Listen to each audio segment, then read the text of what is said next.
कुछ हमारे कीवर्ड्स हैं जो हम इन कंसेप्ट्स में लगाते हैं कि इनहेरिटेंस, पॉलीमॉर्फिज्म और constructor. The keywords are this, super, final, extends and implements. पहली बात तो मैं आपको बताऊं कि दिस का इस्तेमाल क्यों करते हैं। दिस का इस्तेमाल हम तब करते हैं when we have to call the current calling object where we have the number of objects and where we have the multiple values with the same name, और उसके साथ ही हम कोलैबोरेट कर रहे हैं।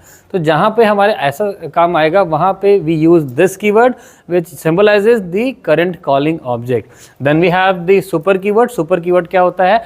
सुपर कीवर्ड एक ऐसा कीवर्ड होता है जब हमारे पास इनहेरिटेंस में बेस क्लास और सब क्लास में हमारे पास डेटा मेंबर और मेंबर मेथड दोनों की नेम सेम होता है और काम सेम होता है, एंड द कंस्ट्रक्टर और is also there which says you to initialize the data members of both the classes. तो ऐसे केस में हम क्या करते हैं, हम सुपर कीवर्ड का इस्तेमाल करते हैं जहाँ पे वो अपने से जस्ट इमीडिएट सुपर वाली क्लास में वैल्यूज को देता है और एक डिफ्रेंशिएट करता है कि ये मेथड या ये डेटा मेंबर सुपर क्लास का है और ये सब क्लास का है।